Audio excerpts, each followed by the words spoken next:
Welcome to another session of Reclaim Open. And I am thrilled to have the fine folks from Grinnell College presenting today about portfolio websites for arts and humanities students, a collaborative workshop series approach. And with that, I will leave it to the good folks. And again, thanks for attending this session at Reclaim Open. Thanks so much, Jim. We're excited to have y'all joining us today. Thanks for tuning in. I'll start by introducing myself. I'm Tierney Steelberg. I am a digital liberal arts specialist in the Digital Liberal Arts Collaborative, or DLAC, and I'm also an administrator for our campus Domain of One's Own initiative, Sites at Grinnell, and I support digital teaching and learning projects on our campus. I'll let my colleague Destiny introduce themselves. Thanks, Tierney. My name is Destiny Ross. I'm the Associate Director of the Arts, Media, and Communications Career Community in the Center for Careers, Life, and Service here on our campus. That is essentially a very long title. That means I'm the go-to graduate and career advisor for our arts and humanities students, broadly speaking.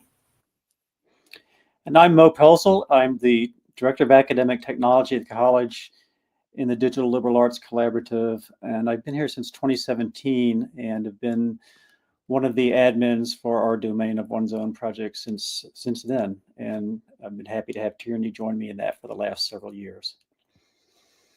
So what we'd like to do to kick things off is to share some background and some common ground for our portfolio workshop. Grinnell has been a domain school for about 10 years now, but actually for the first several years, we weren't able to offer the platform to students, mostly because of institutional concerns and worries about security, data privacy, appropriate usage, and the like. But eventually we broke through this more restrictive sort of sense of web governance. And partly we just decided finally that it was easier to ask forgiveness than permission, but mostly because we began to form some partnerships with programs on campus to promote student web publishing and portfolios. First, thanks largely to Tierney and our partners in the library, we've grown our Student Digital Fellows program, which we call Vivero. The fellows provide support for faculty, staff, digital projects, and offer peer mentoring for student digital assignments. A key part of being a Vivero Fellow is building one's own professional digital portfolio. So that cohort of students is now about 20 students per year. Secondly, several years ago, a curricular concentration in digital studies was launched, and the capstone piece of that program typically includes a digital portfolio as well. And that's another several students per year. So as we looked to further grow our outreach to students, we were thrilled when Destiny reached out to us to form a partnership with Careers, Life, and Service to provide digital portfolio training geared toward arts and humanities students. We recognized our common interest in promoting portfolios as a high-impact practice for student success. From our side, that is, from the digital liberal arts side, portfolios embody our pedagogical framework of narrate, curate, and share your work, to use a phrase from Gardner Campbell that some of you may recognize. So what this means is sharing and reflecting upon the products of learning in public, which promotes metacognition, builds digital identity and literacy, and creates openness to new connections and dialogues with authentic audiences. From the Careers, Life, and Services point of view, portfolios demonstrate a student's readiness to move forward toward their next professional step, whether that be a first job, graduate school, an internship, or some other endeavor. Destiny will have more to say about that in just a bit. So with that, I'll turn it back over to my colleagues.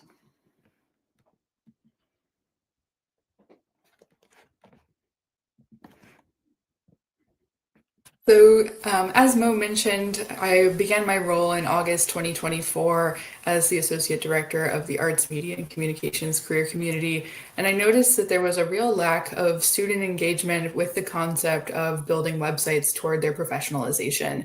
My predecessor in the role had formerly encouraged people to use things like Wix or Squarespace, which require payment and provide sort of a barrier to entry for many of our students who don't want to commit to paying for a portfolio website for all 4 years. So many would wait until perhaps their 4th year of college to get started on this kind of professional development. Also, the students that I work with, I think it's important to note, though my title names arts, media, and communications, it's really open to anyone who's thinking about a creative career more broadly. So I have a close relationship with a number of majors and class years across campus. It's a really diverse group. Tierney will have more to say. So a little bit about kind of our approach to portfolio building. So nuts and bolts, we built out a template in WordPress using WordPress in Installatron that our sites at Grinnell users could install as an WordPress instance, and focused in kind of our pedagogy, which we'll talk more about in a bit, but focused on kind of building a foundation and a shared understanding of portfolios, and then encouraging the students to practice hands-on with guidance from us. The kind of model that we've pursued has shifted a little bit in the 2 iterations that we've taught so far. So initially last spring, we taught 3 one-hour workshops, with the first session kind of focusing on that, like, what's a portfolio? Why might you want one? Reflecting on what you might place in your portfolio. And then the subsequent 2 sessions focusing on hands-on website work, with the last session being more kind of a open work session, Q&A, going further with customizing your site. And then shifted due to some timing, students maybe being very busy and not being able to attend all 3 parts of the 3-part workshop, shifted to a 2 1.5-hour workshops this past fall, with the first session being that, portfolio introduction, and the second session being the kind of portfolio hands-on work. And so as we move forward, a little bit about kind of the digital pedagogy perspectives. First off, working with Destiny, they curated for us examples of portfolio websites to kind of help set the stage for our thinking and our work with students. So examples from Grinnell faculty members, such as this one here from a studio art professor, examples from alumni and recent graduates, and other creatives in various fields for us, Mo and myself, to kind of review and think through as we work to pull together this workshop series, to think about what folks in the fields that the students might be inspired by were doing. And then from there, we built out kind of a minimalist template that we felt like students could easily adapt for their own needs. So this is a screenshot here of the template kind of in action on the editing side. So again, we built this out as a WordPress site template, with using the Elementor page builder plugin, as well as other kind of plugins that we use generally here on campus for security, and things that we thought might be of use to students for things like site privacy or accessibility checking. So we used Elementor to build out basically kind of sample pages and sample content, both to showcase kind of widgets or website elements, so things like headings, image galleries, playing around with embedded video and embedded PDFs, having images with alt text, and then also to allow the students to kind of think through some of the necessary elements of a portfolio. So having placeholder space for their bio, for their project images, that kind of thing.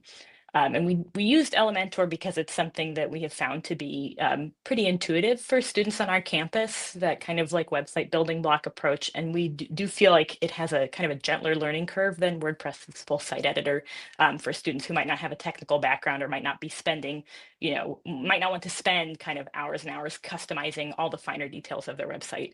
This felt like an option with enough customization options, and that played pretty well with various different themes. And we did test this out before the portfolio workshop series with studio art major volunteer who gave us some good feedback. And so kind of our pedagogical approach, which we've alluded to a little bit, is that we wanted to lay a really solid foundation in our work with students. So by having them think about why they wanted to make portfolio sites, having them look at examples and work first on building out their own content before putting things online in that initial session before hands-on website work, we felt like they would get more out of the session, out of the hands-on work, with that kind of sense of buy-in. So Destiny, for example, led the students in an exercise where they write their own bios for the site to start with some content and lead in from one week to the next. In those initial sessions, we made sure to incorporate reflection and discussion, and kind of prioritize an active learning approach to help the students kind of connect with the material, connect with each other. We had them reflect on and discuss kind of in small groups what made a good portfolio site, and then built out a collaborative list together in kind of shared workshop slides that could be a resource for us all to come back to. And throughout kind of tried to prioritize hands-on experience. So make sure the students could kind of practically have the time to work on their websites in the final session or the final 2 sessions of the 3-part version that was devoted fully to hands-on website work. So Mo and myself were demoing kind of key concepts for students to then play around with and giving them time to explore and kind of customize. And we had the student digital fellows, the Vivero fellows that Mo mentioned, actually on hand to help answer questions and support the students, and then kind of also advertise their drop-in hours that would continue to be a resource. Yeah, just picking up on that, Tierney and I emphasized that we were always available and quite happy to provide consultation and guidance for both technical issues as well as larger conceptual questions about site design and development. As Tierney mentioned, we encourage the attendees to consult with their peers in the Vivero program, and again, several of those fellows were present in the workshop sessions. We also provided written documentation of the entire workshop process as a resource that the attendees could consult. So in addition to the nuts and bolts of WordPress and Elementor, the workshop addressed important topics such as accessibility, visibility, and copyright.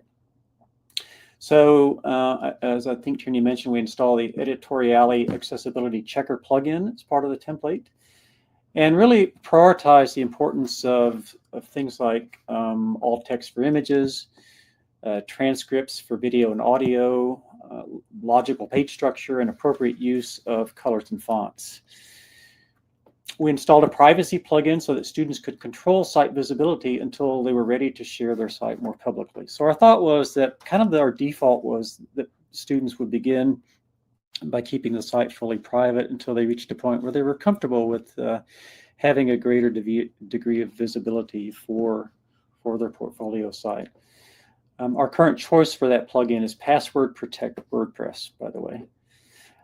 We emphasized copyright obligations, both in terms of material that students might use that was created by others, but also in terms of their own work. We encourage them to license their work through an appropriate Creative Commons license.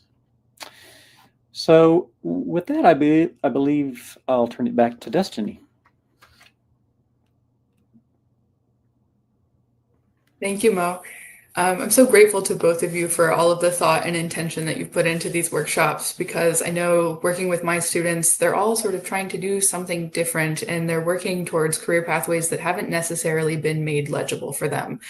And so many of them are sort of intimidated by all of the steps that it takes to work towards, even if they know they need a website. As Tierney was mentioning, that learning curve of taking the time to learn code or figure out what it even means to make a good website often prevents them from even getting started. And so having this both staff advised and peer advised model, as well as a template that allows them to get started more quickly than starting from absolute zero, makes the entire process of professionalization more accessible. It's really a great equalizer for my students. And something that I like to say to my students is that creative careers don't happen by accident. So if they're thinking about one of their peers who knows that they're pre-med, they come in with an understanding that their GPA is really important. They'll need to prepare for the MCAT. They probably have 4 years of their coursework planned out. But if you come in and you know you want to be a fashion designer at a school that doesn't have a fashion design program, it takes a lot more sort of self-guided development and support by me to figure out how to make that happen. And so this is one really key part of doing that work early on. I think that creative careers deserve a similar amount of professionalization, and this is really helping me to accomplish that. So it's been a real success on my end. And I think like the biggest part of it is getting students to move beyond thinking about just what they're learning in class and how to make that learning and its connection to their skill development more legible for people who don't already know them. And so a framework that I like to use, and we use this in the portfolio workshops in session 1, is asking them specifically to think like a selection committee. And what I mean by that is sort of taking their experiences, removing them from the Grinnell College on-campus silo, and saying, what context does someone need? in order to understand what I've done if they don't know me at all. And in addition to sort of filtering those experiences through the perspective of a stranger, making sure they're accessible for the real public, I also want them to think about the ways that developing a portfolio website is a kind of professional development, not just in the end product, but in the sort of meta context of what having a website shows they can do. So just having a portfolio website that they've dedicated time to demonstrates their effective communication, some tech proficiency, proactive professionalization as an undergraduate, awareness of standards in their field. I like to say that, a pre-K educator's website about her curricular development would look really different from someone who wanted to be a professional photographer for celebrities, right?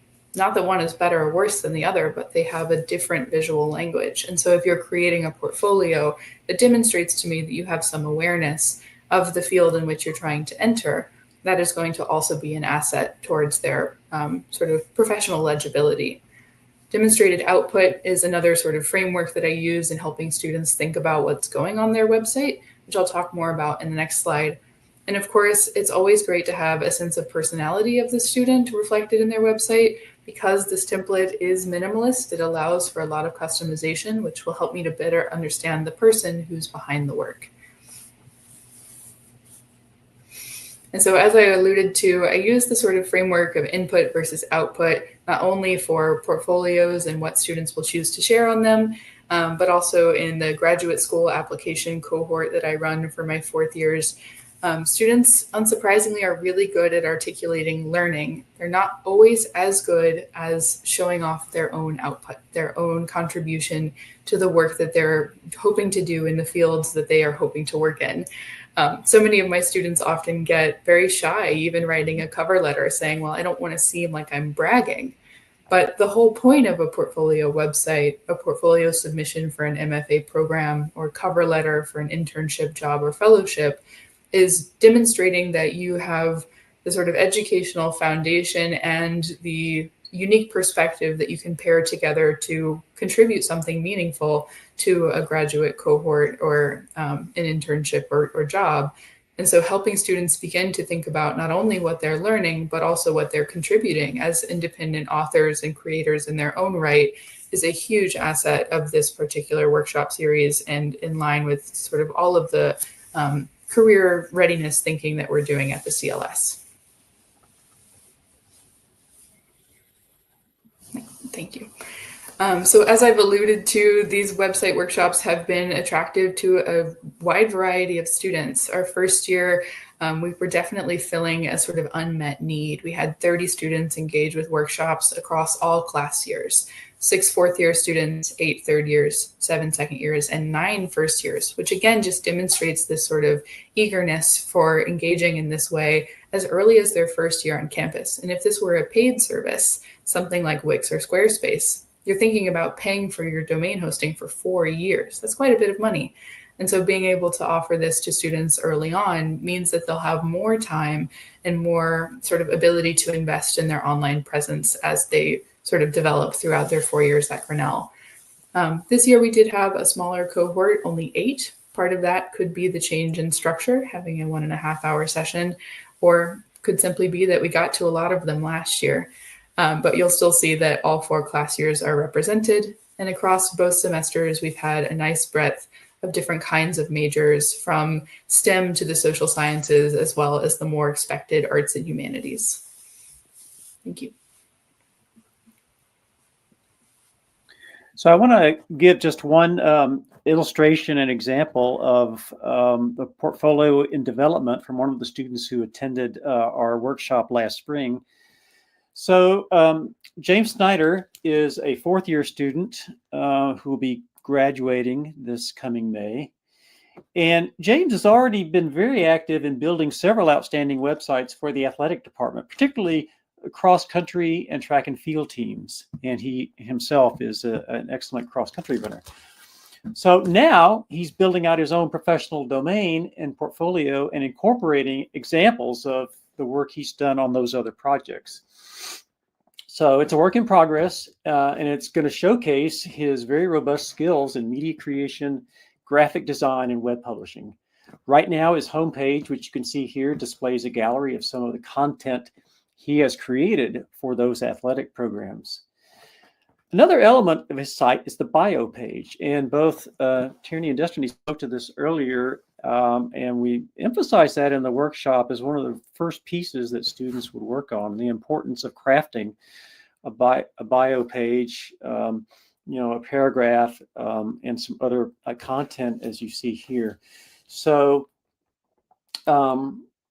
you can also see on this page that James follows Destiny's recommendations to connect to his LinkedIn account and to embed his CV, which you can see just a little bit of there. So James is an anthro and studio arts major with a 4.0 GPA, not to brag. But as Destiny said, there is, it's not bragging. It's just putting before the audiences that you want to reach the facts about your capabilities. Tierney installed a PDF poster plugin in order to allow students to embed PDFs such as this. So I'll just say as a final word on my part that we're seeing the good word about portfolios spreading on campus among students by word of mouth. So in addition to the students creating portfolios who've been part of our workshop series, or who are Vivero Fellows or Digital Studies concentrators, other students who are not part of any of those programs are also reaching out to us now, coming forward to request domains for portfolios. So that's very gratifying for us, and it's really a key component of our long-term strategy with our domains program at Grinnell. So I think I'll turn it back over to my colleagues to talk about next steps. Thank you, Mo. So because we've changed our format between the two runs of this series that we've done, perhaps next slide, please. We're still working out the quirks in our scheduling. So we don't exactly know what the barriers are to student participation yet. It could just be that more students were interested last year and we've covered a lot of them. So it will be a smaller cohort going forward each year. We're still thinking through whether we want to offer this semesterly or just once a year, in the spring or in the fall, but we have the added complication that many of our students study abroad. So if you're away for one of the semesters where we offer this program, you may potentially have missed it for a year and a half, which is a significant amount of time. And of course, they can still have access to a domain independently through working with DLAC, but I do think that there's the added advantage of having this collaborative model through the workshops and working directly with the Vivero Fellows. And in trying to sort of discover the answers to these questions, it's proven difficult, if we're honest, because our students are overscheduled, and providing feedback on a series of workshops that's already asking them to put time into creating their website just feels like one more thing that they have to do. And so we're kind of at a crossroads in terms of figuring out exactly what this will look like moving forward. We know that the model itself works. It's simply the logistics of time and scheduling that are yet to be determined. If you have any excellent pro tips for gathering feedback through surveys or other means on your campus, we would definitely love to hear about it. But in general, all of this is to say, collaborations between unexpected staff offices can be so generative, and this is just one model of a way to meet a student need that maybe isn't even fully articulated yet. And I'm really grateful to Tierney and Mo both for their work on this, because it has been an incredible success. So thank you. It's really been a joy working on all this together. So just want to thank folks in the audience for their future engagement with this recorded session. I want to invite you to please reach out if you have feedback or want to connect or have experiences to share for a similar kind of model for workshops, or if you're interested in having us share materials with you, we'd be happy to do that. I'm looking forward to connecting in the chat.